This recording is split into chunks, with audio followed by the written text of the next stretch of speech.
चलिए स्टार्ट करते हैं। फाइनेंशियल मैनेजमेंट टॉपिक था अपना, कैपिटल बजट। हमने वो सेंसिटिविटी एनालिसिस और इस टॉपिक्स पे बात की थी। आज जो टॉपिक देख रहे हैं that is called decision tree. ये कंसेप्ट है डिसीजन ट्री।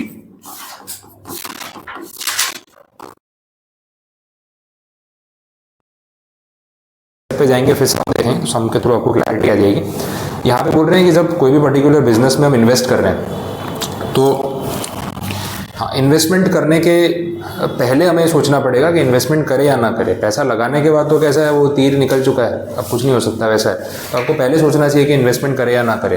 आप कैसे डिसीजन ले, तो उसके लिए एक वर्क बैक अप्रोच जो है ना, उसकी बात हो रही है। Now what is a work back approach? Work back approach मतलब एक रिवर्स अप्रोच हो गई। एक सिंपल एग्जांपल देता हूँ। जैसे आपको यहाँ पे क्लास पे पहुँचना है, ठीक है। अब मेरा एग्जांपल तो नहीं लूँ, मैं लेट हो जाता हूँ, आपकी बात कर लेते हैं, ठीक है। आपको अगर पहुँचना है क्लास पे सपोज 10 बजे, ठीक है। अब 10 बजे अगर आपको क्लास पे पहुँचना है तो आप रिवर्स कैलकुलेशन करते हो कि सुबह उठना कितने बजे, ऐसे ही होता है ना। ऐसा तो नहीं होगा कितने बजे उठे उसके बेसिस पे चलेंगे, ठीक है। अपने रिवर्स चलते हैं। क्या 10 बजे पहुँचना है तो भाई मेरे घर से आने में सपोज आधा घंटा लगता है, तो 9:30 मुझे घर से निकलना पड़ेगा, तो मैं 10 बजे पहुँचूँगा। एक वो कैलकुलेशन। फिर वो ट्रैवलिंग हो गया, उसके पहले नाश्ता करना है, तो भाई नाश्ता करने में आधा घंटा चाहिए। अपने आराम से बैठ के खाते हैं शांति से, फटाफट खाया नहीं जाता है। तो 9 बजे नाश्ता मिलेगा तो टाइम पे पहुँचेंगे। फिर उसके पहले रेडी होने में टाइम लगता है, बोले रेडी होने में 1 घंटा लगता है। आराम से उठो, नहाओ धो, फ्रेश होके कपड़े वपड़े इस्त्री करके पहन के आओ, 1 घंटा चाहिए। तो आप 8 बजे जो है ना, आप 8 बजे फिर रेडी होना स्टार्ट कर देते हो, तो जाके 10 बजे की कैलकुलेशन होती है।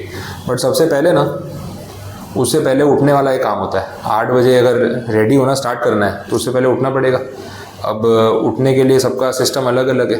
कितने लोग मोबाइल में अलार्म लगाते हैं, कितने लोग घर वालों को परेशान करके छोड़ देते हैं इतने बजे उठा देना, तो खुद तो उठते नहीं, वो बेचारे उठ गए होते हैं, ठीक है। वैसा होता है, सबका सिस्टम अलग है। अब मोबाइल में अलार्म लगा के अगर उठना है तो उसमें भी एक वो स्नूज बटन होता है अपना, है ना। तो अपने एक बार में तो ऐसा नहीं कि बस 8 बजे अलार्म बजेगा सीधा उठ के आप ऐसे बाथरूम में भागोगे रेडी हो जाओगे, वो तो होने वाला नहीं है। अपना क्या होता है ना, उसके पहले 4 अलार्म बजते हैं। अब कितने लोग हैं ना 2 अलार्म लगाते हैं, कितने 3 लगाते हैं, कितने 4 लगाते हैं, 5-5 मिनट के गैप पे, 10-10 मिनट के गैप पे। आप लोग कैसे कितने अलार्म लगाते हो? एक ही सिंगल अलार्म? ओ डेडिकेशन। अच्छा हाँ, मेन अलार्म 5वां। अच्छा सही है, एक ही, बाकी एक ही। वाह सही है। मैं तो 4 अलार्म लगाता हूँ, ठीक है। 15-15 मिनट के गैप पे ना 4 अलार्म लगे होते हैं। तो अगर 8 बजे उठना है तो 7 बजे, सवा 7 बजे से तो अलार्म कम से कम बजने ही चाहिए। तो आधा पौना घंटा पहले क्या, हाँ ऐसे माइंड प्रिपेयर। अच्छा ऐसा है, हाँ वो फिर अलग है, तभी एक बार में उठ रहे हो। तो अदरवाइज तो क्या है, वो लेट ही चलता है। तो 8 बजे अगर मुझे रेडी होना है तो 7:15 से अलार्म बजेगा, 7:15, 7:30, 7:45। 7:15 वाला लाइटली होता है, अच्छा अभी टाइम है, वो माइंड वैसे चल रहा होता है। फिर 7:30 बजे, हाँ मतलब और अलार्म लगाने पड़ते हैं ऐसा। हाँ सही है। घूमने जाने मेरा उल्टा है, वो नींद नहीं आ रही होती। अरे कल ट्रिप पे जाना है होता है, नहीं मेरा उल्टा है। वो स्कूल में भी ऐसे होता है, ट्रिप पे जाना है तो अब क्लास का पिकनिक होता है ना, तो उसकी एक रात पहले नींद नहीं आती। वो एक्साइटमेंट होती है सुबह जाना है, 5 बजे उठ के निकलना है, तो उस चक्कर में नींद नहीं आती और लेट हो जाता है। अदरवाइज होता है तो फिर हो सकता है। तो 7:15 वाला अलार्म अपन लाइटली ले रहे हैं, 7:30 वाला थोड़ा सीरियस है कि अब अगला वाला जो है वो लास्ट है। फिर 7:45 वाला बजता है कि देख अब नहीं उठाना तो लेट हो जाएगा। फिर भी 8 बजे वाले पे उठते हैं तो वो थोड़ा बहुत लेट हो ही जाता है, ठीक है। वैसा है। तो आप ना रिवर्स कैलकुलेशन करते हो कि अगर मुझे 10 बजे पहुंचना है तो 7:15 बजे से उठने का प्रोसेस शुरू करना पड़ेगा, तो जाके मैं 10 बजे पहुंचूंगा। अब ये 7:15 का अगर उठने में 7:45 हो गया, गए, फिर कोई ऑप्शन नहीं, वो लेट होने वाला है, वैसा है, ठीक है। तो ये रिवर्स कैलकुलेशन है। और यही चीज़ हम यहाँ पे ना डिसीजन ट्री एनालिसिस में भी ये अप्रोच यूज़ करते हैं, जिसको रिवर्स अप्रोच या वर्क बैक अप्रोच बोलते हैं। डिसीजन ट्री कुछ ऐसा दिखता है, चलो यहाँ पे दिया है तो बनाना नहीं पड़ेगा। ये डिसीजन ट्री का फॉर्मेट है। देखो ट्री है, वो क्यों ऐसा बोल रहे हैं, इन्वर्टेड ट्री स्ट्रक्चर है। ट्री तो ऐसा अपवर्ड्स होता है, ये इन्वर्टेड ट्री स्ट्रक्चर है। ये काटने के बाद पेड़ गिर चुका है तो फिर इस डायरेक्शन में ग्रो कर रहा है, तो लेफ्ट साइड से राइट साइड की तरफ बनाया जाता है, वैसा है। अब ये जो आपको फॉर्मेट दिख रहा है ये कैसा है, मैं थोड़ा सिंप्लीफाई कर देता हूँ। भाई अपने ईयर वाइज कैलकुलेशन करते हैं, ठीक है। ईयर 0, ईयर 1 और ईयर 2 ऐसे कैलकुलेशन करते हैं कि भाई आज हमने कुछ पैसे लगाए हैं पर्टिकुलर बिजनेस में, तो 1 साल के बाद हमें कितना रिटर्न मिलेगा, CFAT कितना आएगा। अब इसमें ऑप्शंस भी होते हैं, ये भी आ सकता है और ये भी आ सकता है, कम ज़्यादा भी आ सकता है, कम भी आ सकता है, anything is possible. First year में जो रिटर्न आएगा उसके बेसिस पे पता चलेगा कि सेकेंड ईयर में क्या पॉसिबिलिटीज़ है, पॉसिबिलिटीज़ होती है यहाँ पे।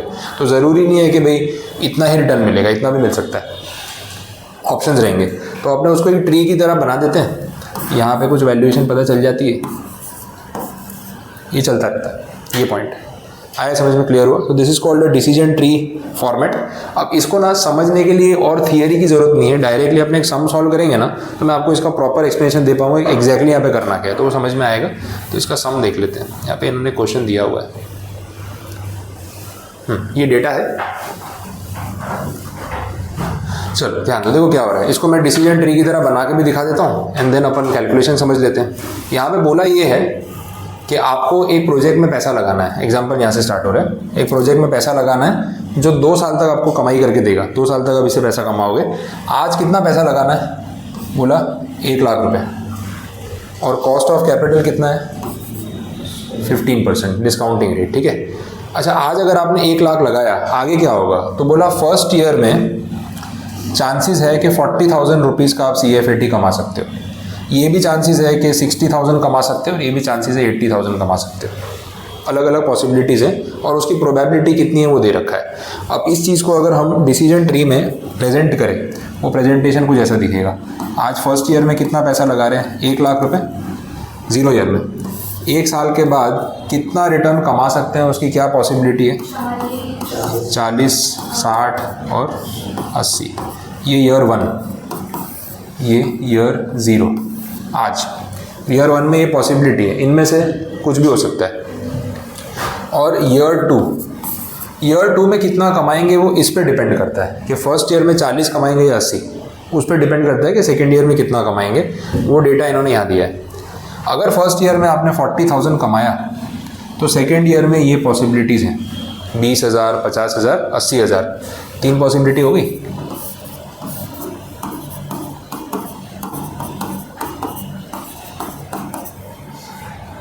ठीक है। सेकंड देखो, अगर आपने फर्स्ट ईयर में 60,000 कमाया तो सेकंड ईयर में हो गया 70, 80, 90, और यहाँ पे इसको थोड़ा नीचे बना देते हैं।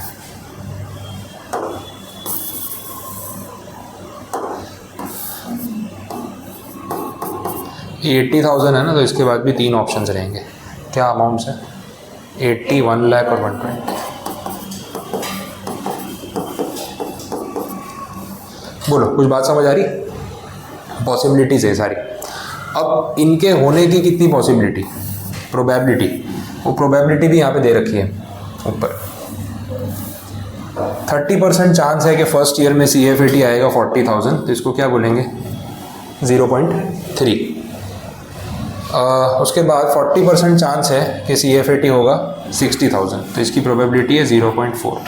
यहाँ पे भी बचा 0.3, टोटल प्रोबेबिलिटी तो 1 होती। अब उसके बाद इनकी प्रोबेबिलिटी कितनी है वो भी ये टेबल में दे रखी है। इसकी प्रोबेबिलिटी है 0.2, इसकी प्रोबेबिलिटी है 0.6, इसकी प्रोबेबिलिटी है 0.2। समझ आ रहा है? ऐसे सारी प्रोबेबिलिटीज़ दे रखी है। अब हमें करना क्या है? हमें डिसीजन लेना है कि आज 1 लाख रुपए लगाऊं कि नहीं लगाऊं। आज ही डिसीजन लेना है। एक बार लगा दिया, उसके बाद इनमें से कुछ भी हो सकता है, ये बात आपको ध्यान रखनी है। तो आज सोचना है। अब क्योंकि प्रोबेबिलिटीज़ आ गई तो हमें एवरेज करना पड़ेगा। अब पहले ईयर में 40 आएगा कि 80, क्या पता, एवरेज करके देख लेता हूँ। ठीक है, तो एवरेज किस बेसिस पे होगा? प्रोबेबिलिटी के बेसिस पे होगा। अब देखो यहाँ पे पॉसिबिलिटीज़ पता है टोटल कितनी बन रही है? 9 पॉसिबिलिटीज़ बन रही है। ये है पहली पॉसिबिलिटी। पहली पॉसिबिलिटी मतलब आज 1 लाख लगाया, 1 साल के बाद 40 कमाया और दूसरे साल में 20 कमाया। कितना हो गया? ये फर्स्ट प्रोबेबिलिटी होगी, फर्स्ट पॉसिबिलिटी। ये हो गई सेकेंड पॉसिबिलिटी। 1 लाख लगाया, 40 कमाया, 50 कमाया। तीसरी पॉसिबिलिटी, 1 लाख लगाया, 40 कमाया, 80 कमाया। समझ आ रहा है? तो देखो कितनी पॉसिबिलिटीज़ हो रही है।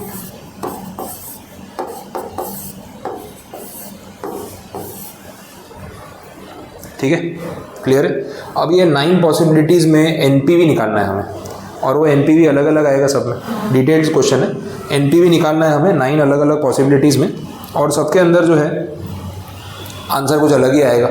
अब इस चीज़ को हम टेबुलर वे में प्रेजेंट करके पूरा कैलकुलेशन करेंगे। वैसे कैलकुलेशन के लिए ये डिसीजन ट्री तो मैंने बना दिया है, आपको बनाना है एक बार तो पहले ड्रॉ कर लो या देख लेते हैं अगर यहाँ सॉल्यूशन में हो तो। नहीं दिया हुआ नहीं है तो बना लो एक बार। अभी क्या स्लाइड चेंज कर देता हूँ क्योंकि ये डेटा साथ में चाहिए और नेक्स्ट स्लाइड में फिर ले लेता हूँ। एक बार ये ड्रॉ कर लो।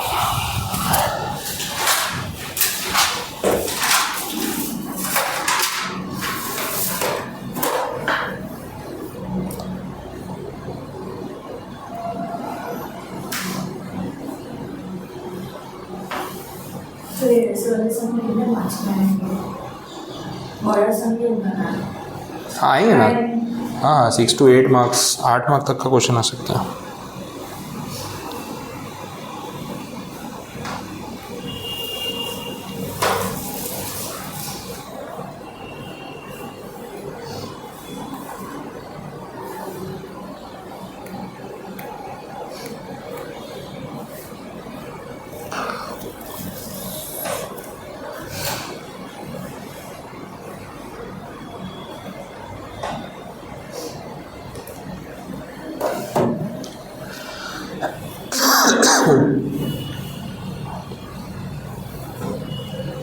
कुछ नहीं समझ आ रहा तो बोलना।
बोलो, नोट किया? देखें आप प्रेजेंटेशन कैसे करना है। मैं आपको प्रेजेंटेशन बता रहा हूँ, कैलकुलेशन आपको ही करना है क्योंकि उसमें मेरी ज़रूरत नहीं है।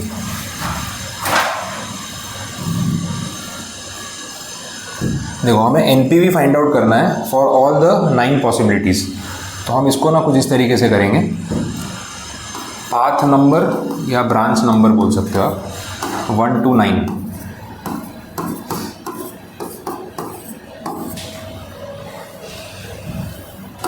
इनिशियल इन्वेस्टमेंट या इनिशियल कैश आउटफ्लो वो आपको पता है 1 लाख रुपए, तो सब में सेम ही है, 1 लाख रुपए ही है तो रिपीट ही रहेगा। फिर फर्स्ट ईयर में जो कैश फ्लो आएगा उसकी प्रेजेंट वैल्यू,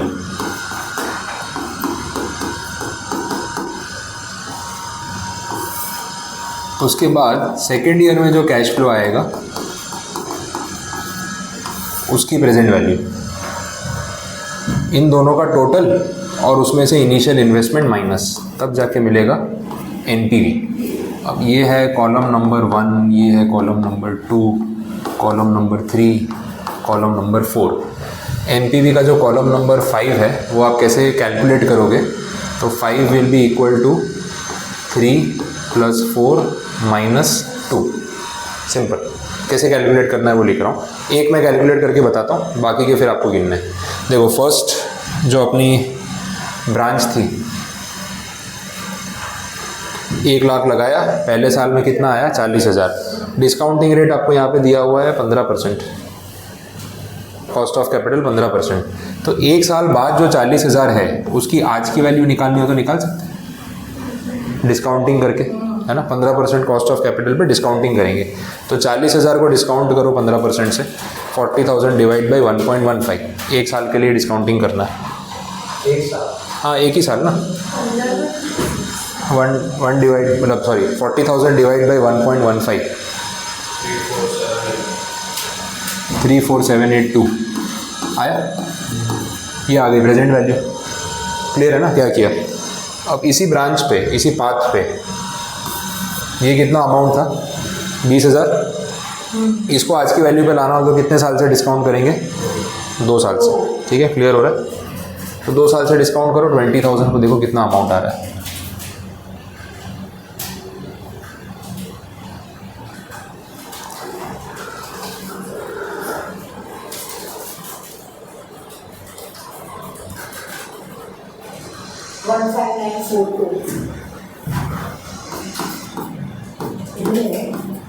सबका आ रहा है 15942।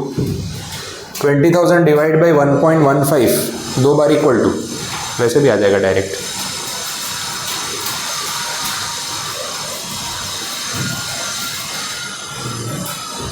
बोलो कितना डिफरेंस है? वो तो थोड़ा बहुत ही फर्क आ रहा होगा ना। हाँ तो सही है फिर ये। बोलो आ रहा है आप लोगों को? नहीं, नियर अबाउट होगा चलेगा, बट ये रेंज में आ रहा है कि एकदम अलग आ रहा है? 20,000 डिवाइड बाई 1.15 2 बार इक्वल टू, बस। हाँ 15% डिस्काउंटिंग रेट है ना, इस पर तो ग्रिप आनी चाहिए। आया? नियर अबाउट आ रहा है इतना, 10-20 रुपये इधर उधर चलेगा।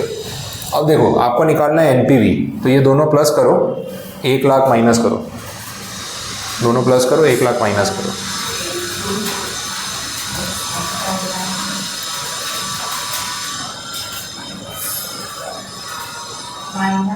-49276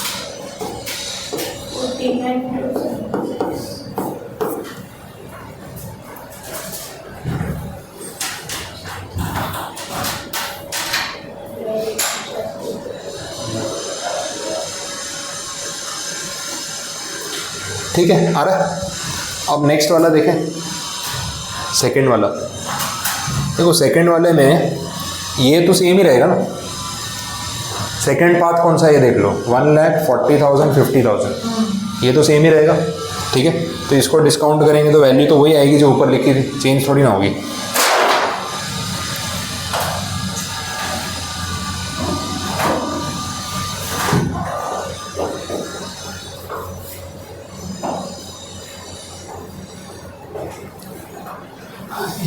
इसको क्या हो गया?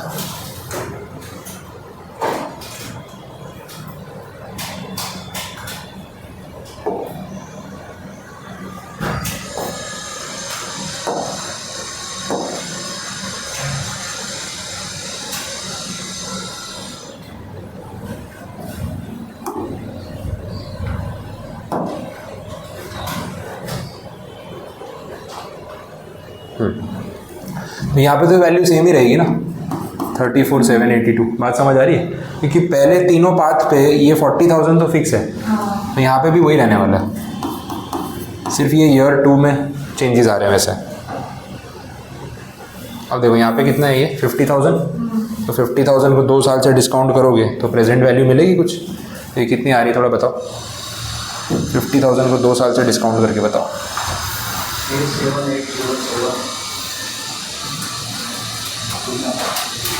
आ रही है क्या वैल्यू सबकी? अब इसके हिसाब से एनपीवी निकल आएगा, दोनों को प्लस करो, 1 लाख माइनस करो।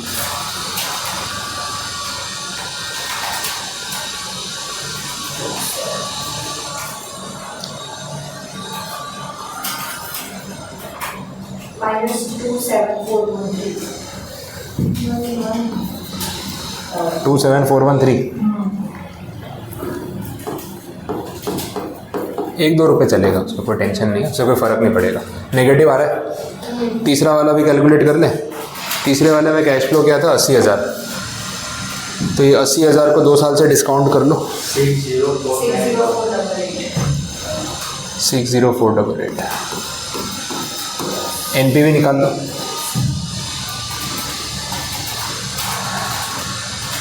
-4730। आ गया? इस तरीके से आपको सारे एनपीवी कैलकुलेट करने हैं फॉर रिमेनिंग 6 पॉसिबिलिटीज़ वैसा। तो स्टार्ट करो। ये तो आपने बनाया हुआ है ना डिसीजन ट्री, उसको देख के बना सकते हो। अब जो ये नेक्स्ट वाला आएगा ना, फोर्थ वाला पाथ, उसमें 60,000 हो जाएगा, तो वो सेम मत लिख देना, इसका डिस्काउंटिंग वैल्यू कुछ अलग होगा, फिर उसके बाद ये फोर्थ में 70,000 उसका अलग होगा, वैसे करना पड़ेगा। ये कैलकुलेट करो और मुझे बताओ, कंप्लीट कर लो एक बार, फिर देखते हैं आगे। प्रैक्टिस भी हो जाएगी एनपीवी निकालने की।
हो जाए तो बोलना।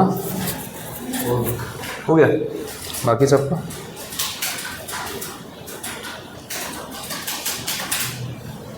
कहाँ तक पहुँचे? ओके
चलो आप लोग वैल्यूज़ तो एक बार लिखवा दो जिनकी आएगी जितनी। बोलो फोर्थ वाले 5 पे कितना एनपीवी आ रहा है? हाँ एनपीवी 5102 पॉजिटिव ना, ठीक है। फिफ्थ वाले में, सिक्स्थ में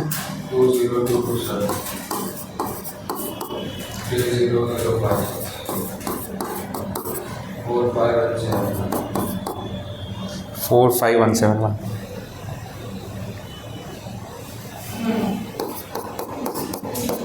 और लास्ट में 302। ओके ठीक है, आ रहे हैं नंबर्स अप्रॉक्स 2-4 रुपये, 10 रुपये, 20 रुपये, ठीक है। तो ये आपने ना सारे एनपीवी निकाल लिए, आधा सम खत्म हुआ ठीक है, आधा सम खत्म हुआ, हाँ आधा सम खत्म हुआ, ठीक है। आगे की स्टोरी बाकी है।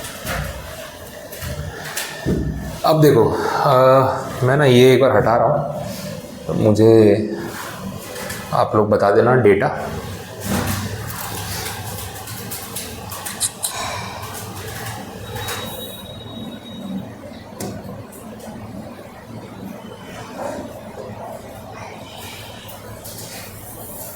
हाँ वाह, ये टेक्नोलॉजी आज काम आ रही है नहीं तो क्या, वाइट बोर्ड पे लिखता हूँ तो पहले टेबल हटाना पड़ता है, फिर दूसरा टेबल बनाना पड़ता है। अब यहाँ पे मैं इसको ऐसे ही कंटिन्यू कर सकता हूँ। चलो ठीक है, अब देखो एनपीवी तक तो आपने गिन लिया, आगे की स्टोरी समझते हैं। पॉइंट ये है कि दीज आर ऑल पॉसिबिलिटीज़। अब कंसेप्ट शुरू हो रहा है main, these are all possibilities. अगर आपने आज 1 लाख रुपये लगा दिया तो इन 9 में से कोई भी एक पॉसिबिलिटी हो सकती है।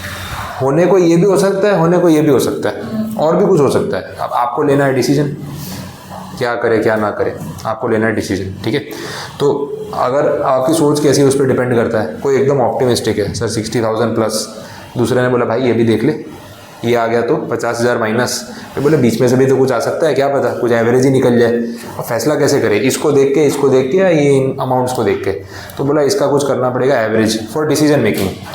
एक्चुअल में जब आप इन्वेस्ट करोगे ना तो होगा तो इनमें से कोई एक ही, लेकिन आज पैसा लगाऊं कि नहीं लगाऊं, एवरेज निकाल के देखना पड़ेगा। अब एवरेज के लिए क्या चाहिए, या तो आप इन सबको प्लस करके डिवाइड बाई 9 कर दो, या दूसरा ऑप्शन है अगर कोई वेट्स या कोई प्रोबेबिलिटीज़ दे रखी है तो उसके बेसिस पे फिर आप उसको मल्टीप्लाई करके सॉल्व करो। अब आप देखो यहाँ पे आपको प्रोबेबिलिटी दे रखी है, ये आंसर आने की प्रोबेबिलिटी कितनी है वो आपको दे रखा है। और वो जो अपन ने देखा ना ट्री, देखो ये रहा, यहाँ से समझाता हूँ।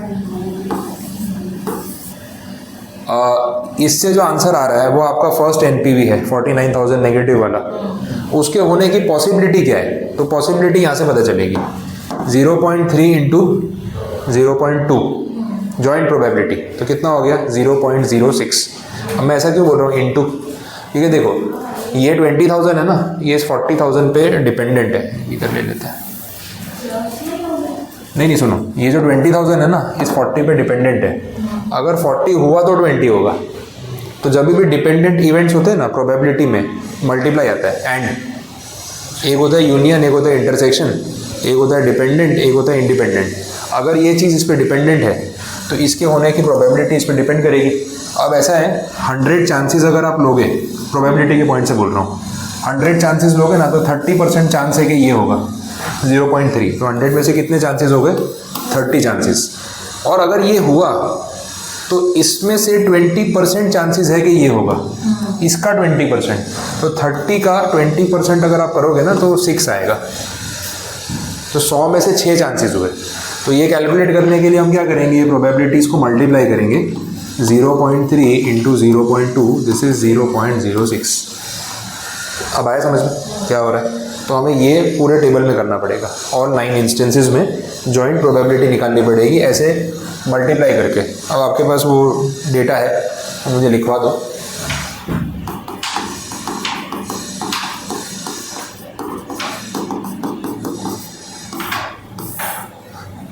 ये आया 0.06। सेकेंड वाले केस में कितना आएगा 0.18। थर्ड में ओके, फोर्थ में 0.12, फिफ्थ 0.16, 0.12, 0.03, 0.24, 0.03। टोटल प्रोबेबिलिटी होनी चाहिए 1। देख लो हो रही है 6, 18, 24, 30, 42, 58, 70 और 30, 100 हो रही है। वहीं से पता चल गया कि सब सही गिना है। अगर ये कुछ अलग आता तो मिस्टेक होती। अब है ना, जब प्रोबेबिलिटीज़ हो और ये वैल्यूज़ हो और हमें एवरेज निकालना है तो हम वेटेड एवरेज वाला कंसेप्ट यूज़ करते हैं। मल्टीप्लाई करेंगे, इक्वल टू करेंगे और सबका टोटल करेंगे, यही होता है ना।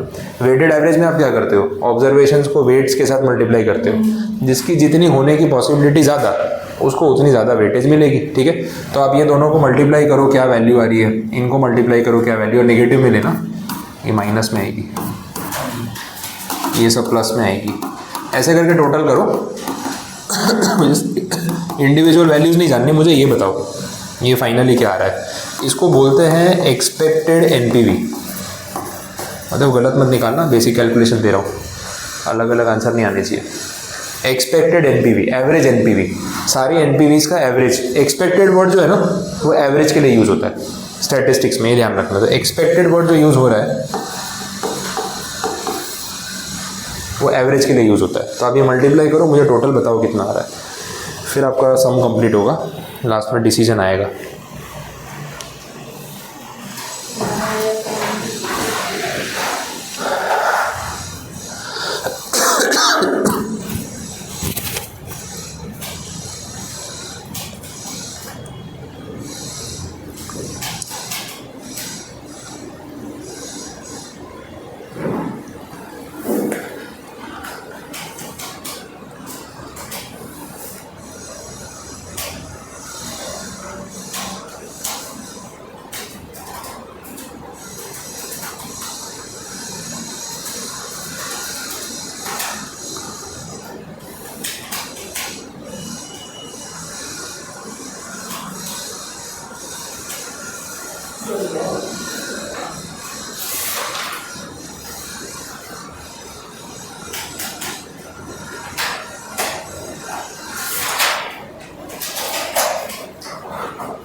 दस हज़ार 445 सही है, पॉजिटिव आ रहा है। ठीक है, नियर बाई, एक्यूरेट का पता नहीं आ रहा। हाँ वो तो चलेगा, बट ये रेंज में आ रहा है ना, 100 रुपये भी इधर उधर होगा कोई फ़र्क नहीं पड़ेगा। अप्रॉक्स आ रहा है तो ठीक है, वो आपने यहाँ पे अगर कुछ 2-4 रुपये ऊपर नीचे लिया होगा तो वो एवरेज में फ़र्क पड़ेगा ही, बट नियर बाई ठीक है, 50 रुपये 100 रुपये इज़ ओके। ये पॉजिटिव आ रहा है, दिस इज़ एवरेज, इन सब एक्चुअल पॉसिबिलिटीज़ का एवरेज। अगर आप आज 1 लाख रुपये लगाते हो तो आपका ये एनपीवी नहीं आने वाला है, वो पहले ही क्लियर कर रहा हूँ। अगर आप आज 1 लाख रुपये लगाते हो, इन 9 में से कोई भी एक एनपीवी आ सकता है, कौन सा आएगा वो तो लगाने के बाद ही पता चलेगा। लेकिन इसको देख के ये बात समझ आती है कि इन सब का एवरेज प्लस में है, तो ज़्यादा चांसेस है कि शायद आपका पॉजिटिव वाला एनपीवी आ जाए, बट स्टिल नेगेटिव एनपीवी का चांस बराबर रहेगा, क्योंकि देखो 6% चांस तो है ना, तो आपने लगाया वो 100 में से 6 में से कोई एक पॉसिबिलिटी आ गई तो ये भी हो सकता है, तो गारंटी कुछ नहीं है। बट अगर ये नेगेटिव आया होता तो पहले ही क्लियर हो जाता कि ये तो बहुत ज़्यादा रिस्की हो गया, इन सब एनपीवीज़ का एवरेज भी नेगेटिव आ रहा है, तो ज़्यादा चांसेस है कि नुकसान ही होगा, जाने दो। पॉजिटिव आया है तो you can take a chance, still it is a chance, it is a risk, because invest करने के बाद ये भी आ सकता है। आया समझ में, क्लियर हुआ? तो ये पॉइंट है। So this is the point कि भाई डिसीजन कैसे लेना है, इसके बेसिस पे, ये एक्सपेक्टेड है, एवरेज है, इसके बेसिस पे आप डिसीजन लो, उसके बाद भी नुकसान तो हो ही सकता है, तो कॉल आपका है। बट जब हमें कंक्लूड करना है थियोरेटिकली आंसर को, तो हम ये लिखेंगे कि as the expected NPV is positive, we can take a chance of investing in the project. Chance, क्योंकि उसके बाद भी पॉसिबिलिटीज़ तो यही रहने वाली है। तो ये कंक्लूजन स्टेटमेंट में आपको सिंपल लिखना चाहिए, और अगर ये नेगेटिव आ गया होता तो पहले लिख देते कि भाई because expected NPV is also negative, it is advisable to not to invest in the project और stay away from the project. ये वैसी बात होगी, ठीक है। बस, तो इसके साथ आपका डिसीजन ट्री कंप्लीट। अब ये सम यहाँ पे अब खत्म हुआ, वैसा है। तो आएगा तो 8-10 मार्क्स का भी क्वेश्चन प्रैक्टिकल है तो आ सकता है, 8 मार्क्स, हाँ होना भी चाहिए ना, इतना करने के बाद 8 मार्क्स नहीं मिले तो लगे यार तो मेहनत हो गई फालतू की, तो नहीं होगा। 8 मार्क्स 10 मार्क्स का क्वेश्चन आ सकता है, तो प्रॉब्लम नहीं। 6, 8, 10 इतना एवरेज वेटेज रहता है, सम्स के कंटेंट पे डिपेंड करेगा। ये अभी ऐसे बड़ा सम लग रहा है आपको, अब घर जाके वापस करोगे तो 10 मिनट में हो जाएगा।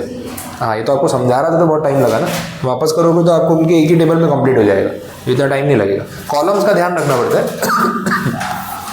कितने कॉलम बनाने हैं।